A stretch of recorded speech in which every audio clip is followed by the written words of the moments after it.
By the way, she is incredibly modest. Amanda Laval has been an extraordinary asset to this community.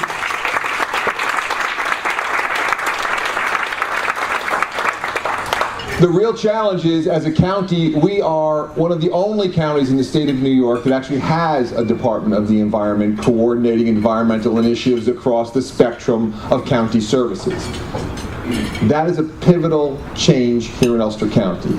And the net results that she doesn't like to chat about all the time, as she's modestly telling you should focus on food waste, is this. By the way, you're not supposed to say that to people when they're eating. The reality is this. Ulster County is the only net carbon neutral county in the state of New York.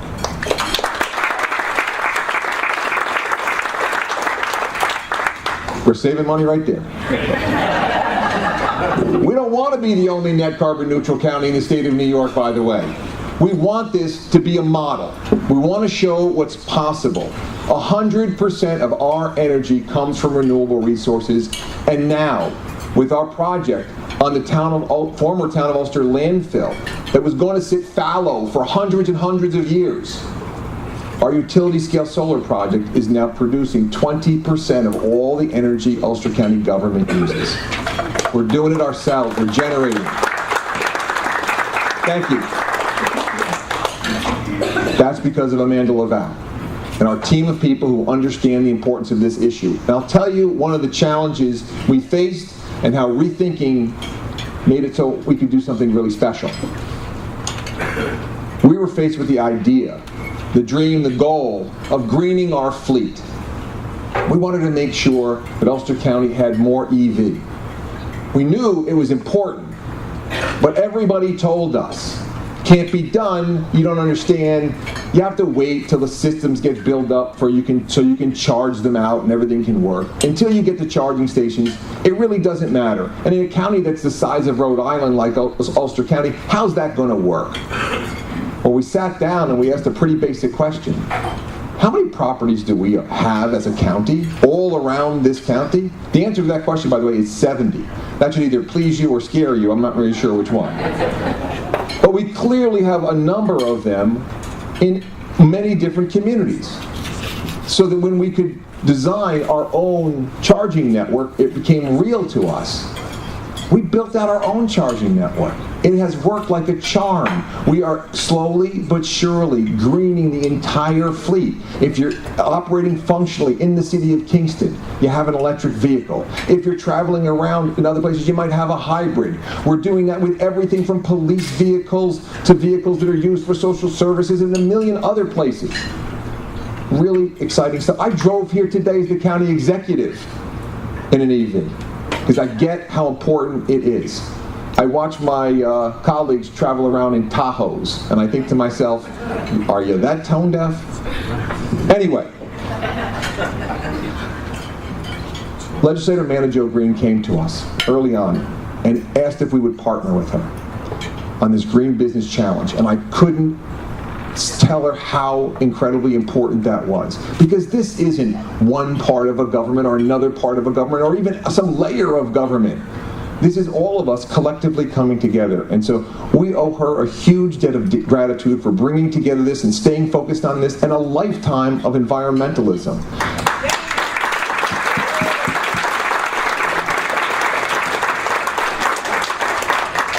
One of the mantras we have had internally is being both fiscally responsible and socially responsible. That's a big deal to us. And it's a measuring stick on whether or not we're going to be able to move forward. And that's why we owe a huge thank you to all of the businesses who are here, examining what their options are, and all of the presenters and businesses who have made this leap and are doing something extraordinary to both help our environment and protect the bottom line as well. It's a long-term, thoughtful strategy that makes a difference in sustainability for an entire community. So again, thank you to all of our presenters, and thank you, by the way, to the educator who was with us as well. We have a real opportunity here. We have an opportunity to be able to go not just into a leadership role as a county, but a leadership role across our entire county, breaking down all those barriers. And one of the questions that I asked our business leaders is, when did you look at that pro forma and it simply made sense? It got to the place where it made sense for your business to be able to move in this direction. And each had a different story, a different reason, a different time. But what I will tell you is, we are seeing this happen, and now it is increasing exponentially. Businesses that are making the decision that it simply makes sense, whether it's solarization or a whole host of other environmentally responsible actions, it makes sense. And so, when we all come together, and we focus on learning from each other, and this collaborative approach, which is what this is all about, all I can say to each and every one of you is thank you. Thank you for embracing the environment. Thank you for embracing this concept of simply making a difference. And thank you for dedicating your time to doing something that we think is worthy. If we're not going to hand off a planet to our children and our children's children that's getting better instead of worse, then what are we doing? What are all the things that we are doing day in and day out? We all care about our families, we all care about our children, and we all care about our future. It's not a partisan issue, it is simply the reality. If you care about the future, if you care about children, then you'll care about the environment. And so as we make these steps, all I can say to each and every one of you is thank you and God bless.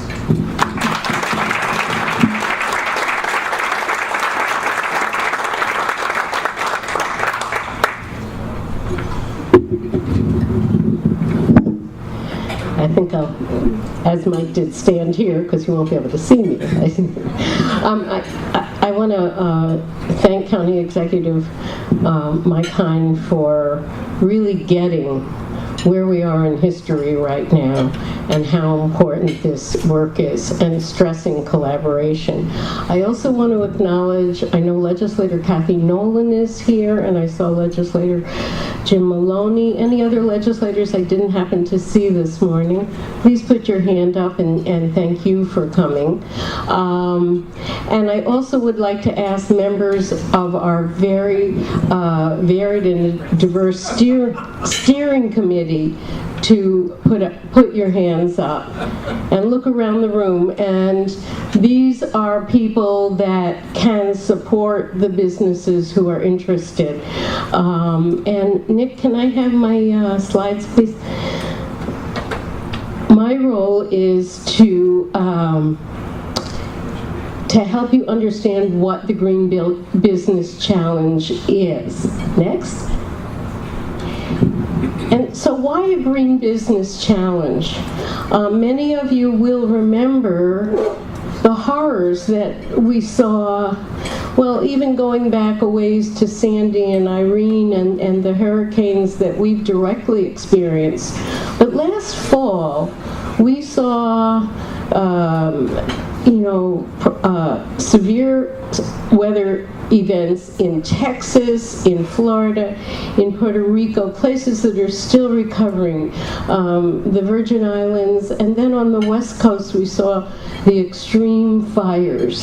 And this kind of devastation is something that we can all do something about. And I want to say that I've been working on climate change issues for more than 20 years, but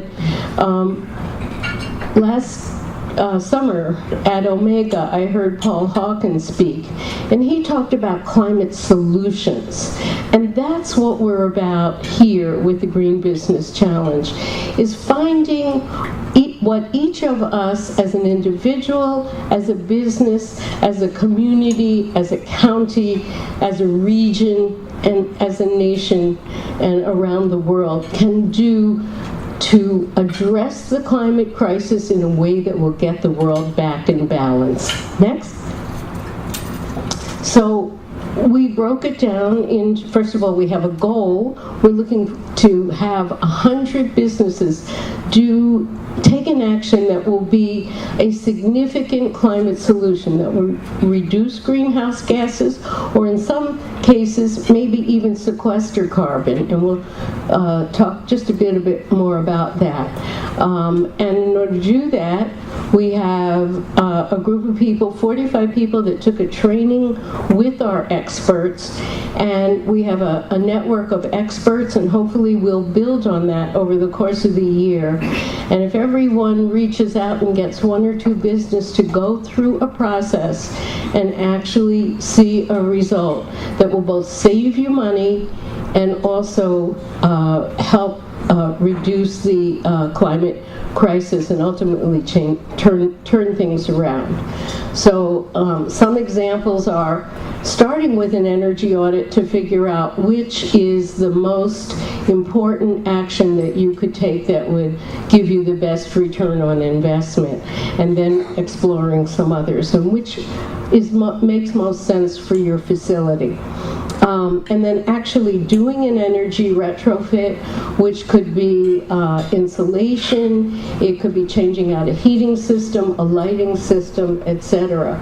Installing solar, and you're going to hear some wonderful case studies today about each of these. Purchasing 100% renewable energy from local providers, from community solar and community hydro. Purchasing an electric vehicle, installing a charging station, and preferably a solar-powered charging station so we're not putting more pressure on the grid, but in fact becoming self-reliant. And then for restaurants, if you look at the book that I made reference to, Paul Hawkins' Drawdown, food waste is one of the highest ranking causes of climate change, or let me put it a more positive way, is an opportunity for a solution that will reverse climate change. And so food waste can be reused or composted.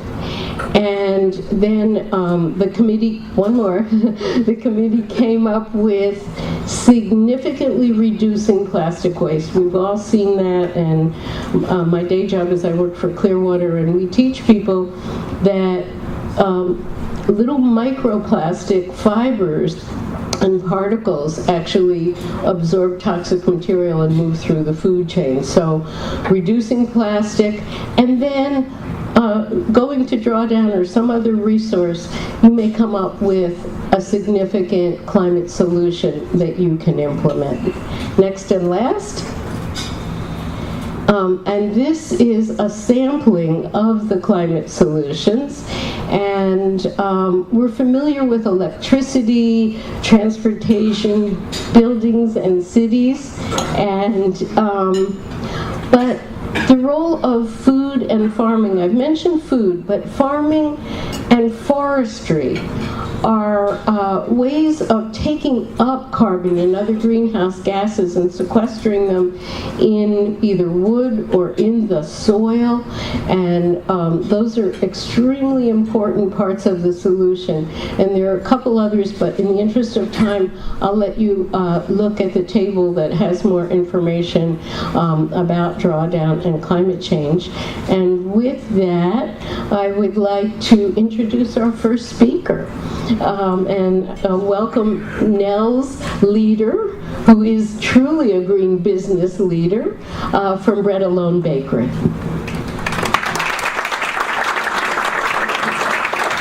Thank you so much, madam. And thank you also to the rest of the folks that were involved in organizing this event. At the bakery, when we, in an effort to motivate our employees, we often say, if you want to go fast, go alone. If you want to go far, go together. And in this challenge, we have a long way to go, so it's important that we move together. So thank you to everyone involved in bringing this group. Nick, is there a way that I can click through, or am I going to have to flag you? Okay, so next slide. So as Amanda illustrated, climate change has effects around the world. Climate change is driving disasters of unprecedented frequency and consequence all around the world. And right here at home in New York, there are consequences as well. The average winter temperature in New York State is 4.5 degrees warmer than just 50 years ago. Extreme precipitation events are up 70% from that same time period. In New York Harbor, sea level is expected to rise by 2.5 feet by 2050 and by 6 feet by 2100. So this is an issue that affects us all at home. So what are we going to do about it? Next slide, Nick. On Earth Day 2017, Bread Alone pledged to construct a solar array on the roof of our bakery. And just over a year later, we were thrilled to announce that we completed construction of a 196 kilowatt array that right now is producing energy to help bake the breads that we send out from the bakery every day. And Nick, next slide. There it is. It's a beautiful picture. I love that. You see the Catskill Mountains in the background, our trucks getting ready to send bread both around the Hudson Valley and to New York City, all with energy from those solar panels.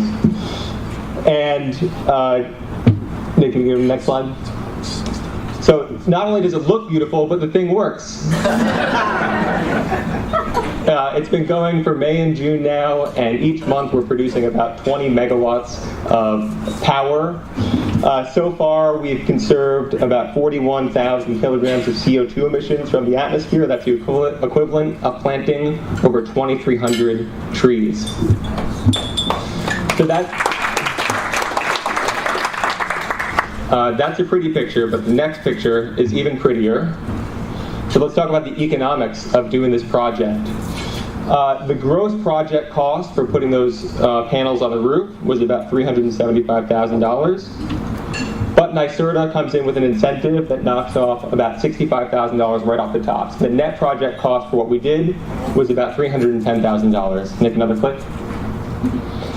There's a federal investment tax credit of 1/3 of that cost, which is $103,000. And then over the lifetime of that array, we expect to generate about $340,000 of power savings. So you add it all up, this net project benefit is $443,000. Nick, I'm sorry, one more click. So do the math. This thing is worth almost $130,000. So the economics make sense for doing solar. All right, next slide. So the way that we're financing this project is with a wonderful program called PACE, Commercial Property Assessed Clean Energy Financing. And there are a few features to this program that make it really attractive to business owners.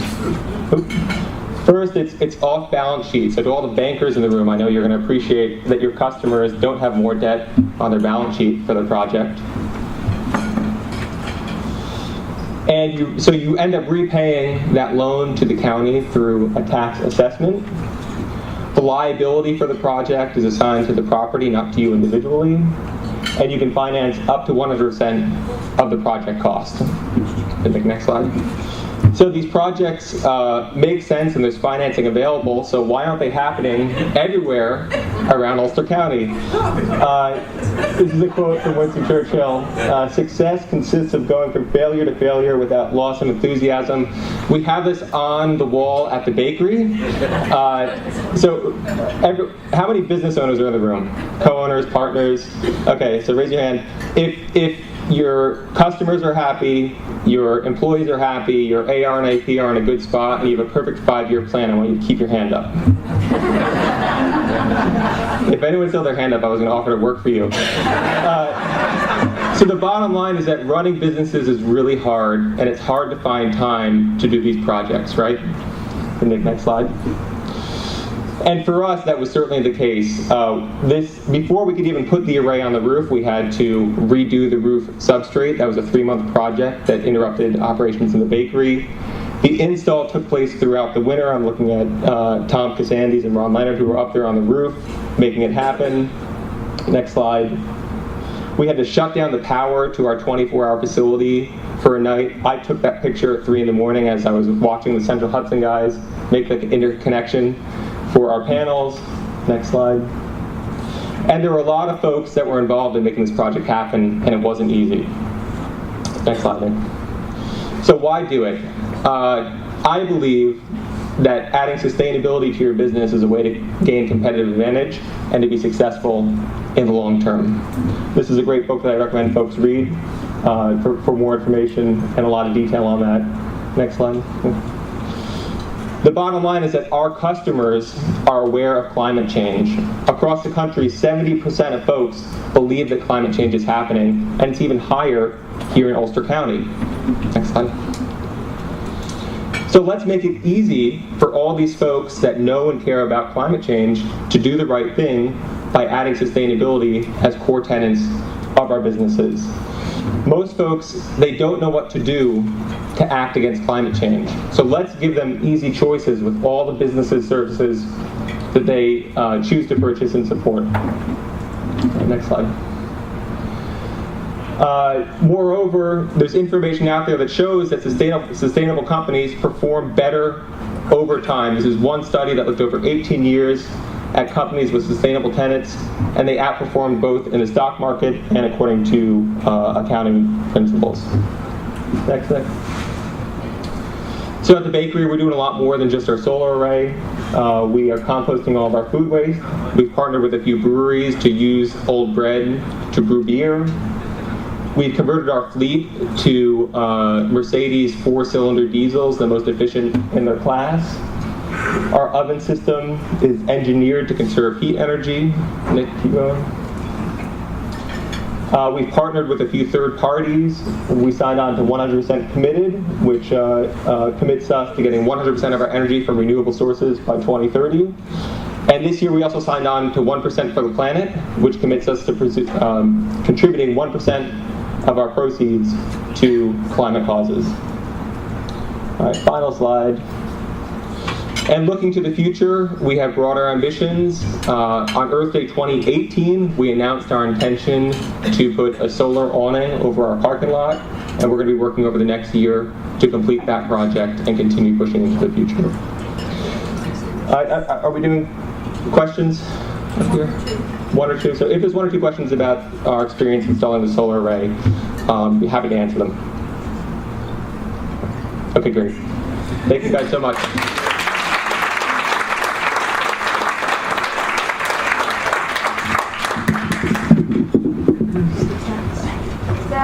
Each is a bit of a different case study, but I want to welcome Tom Halsapple from Frost Valley YMCA and say that I remember 20 some odd years ago going out to Frost Valley YMCA when they were starting to compost the large amount of food waste that a facility like that generates. And they are definitely what you would call an early adopter or cultural creative. We're now into the early majority and quickly moving through to the full majority of businesses that will be participating. So welcome. Thank you, Tom. Thank you very much. Good morning. For those of you who do not know who Frost Valley is, we are an environmental education facility, a conference facility, and a summer camp. We're located on the corner of Ulster County and Sullivan County, up just south of Big Indian. We serve just over 44,000 people a year. We sit on about 4,500 acres and have just over 100 buildings that we maintain. So we are very intentional with how we build a sustainability culture. We look at not only our work habits, but we look at our guest messaging, we look at our global citizenship and the importance of the global citizenship, and then most importantly, the culture that we have within Frost Valley.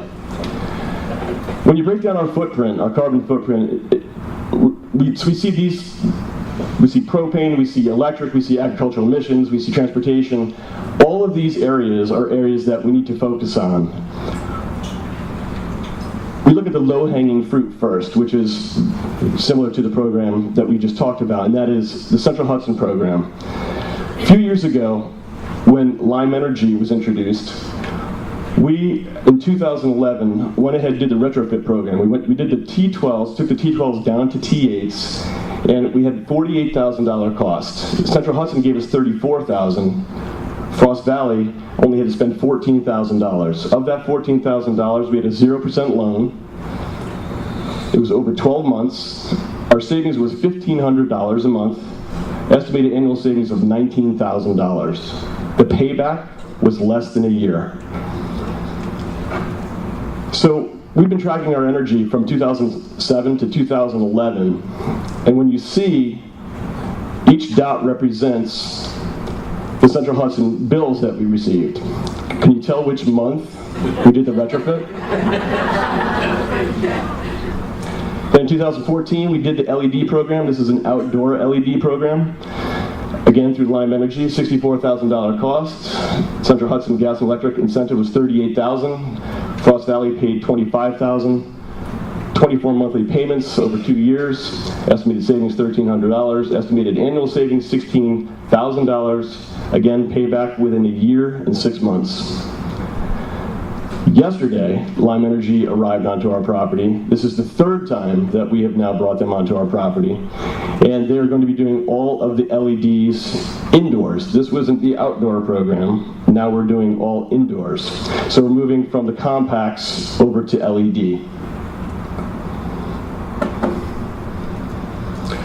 So, in addition to reducing the electric consumption that we have on property, we also need to reduce our propane.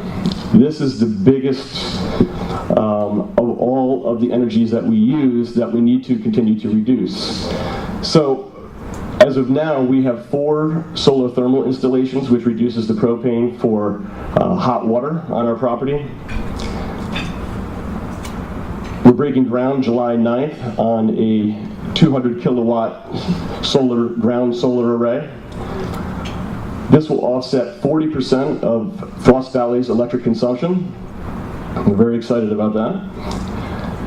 Just this past year, we introduced our first car charging station, which is a level 2 car charging station. This is for both our consumers as well as our staff. We also have introduced a woody biomass boiler.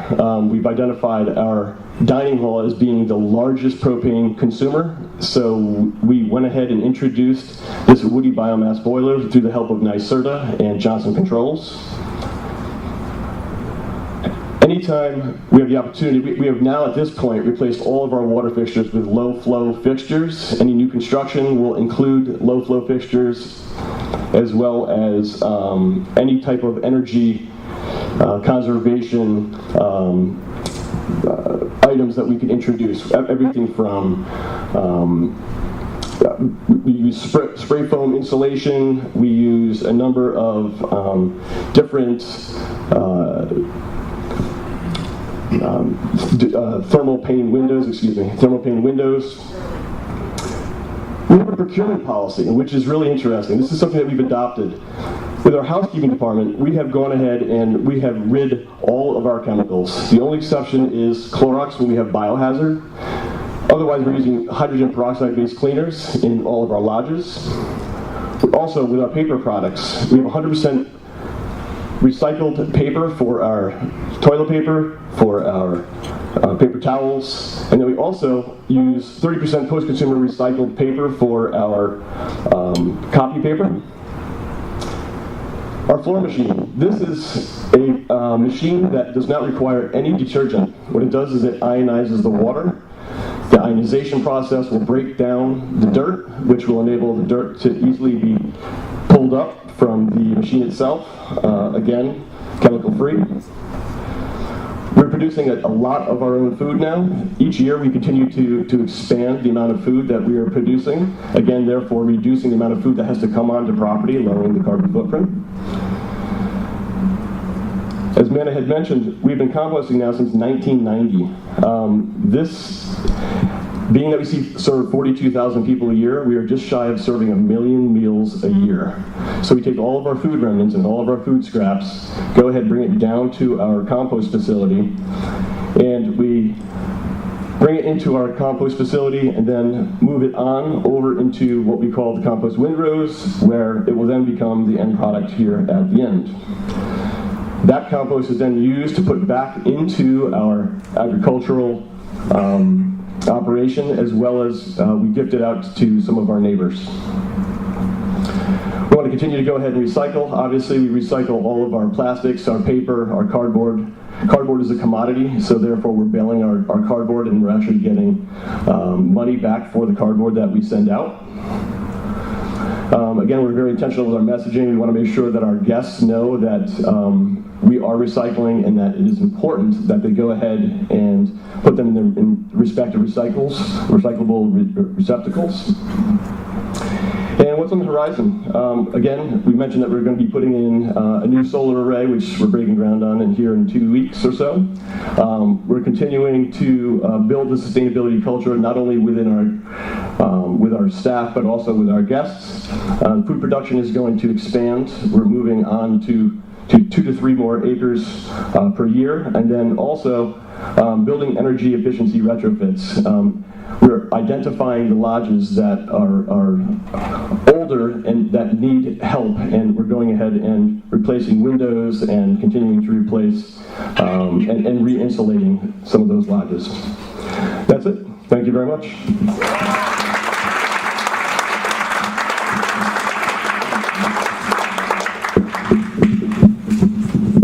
On behalf of the county executive, I want to present this to you and thank you. I'll just take that. That was incredibly impressive. So, thank you so much for everything that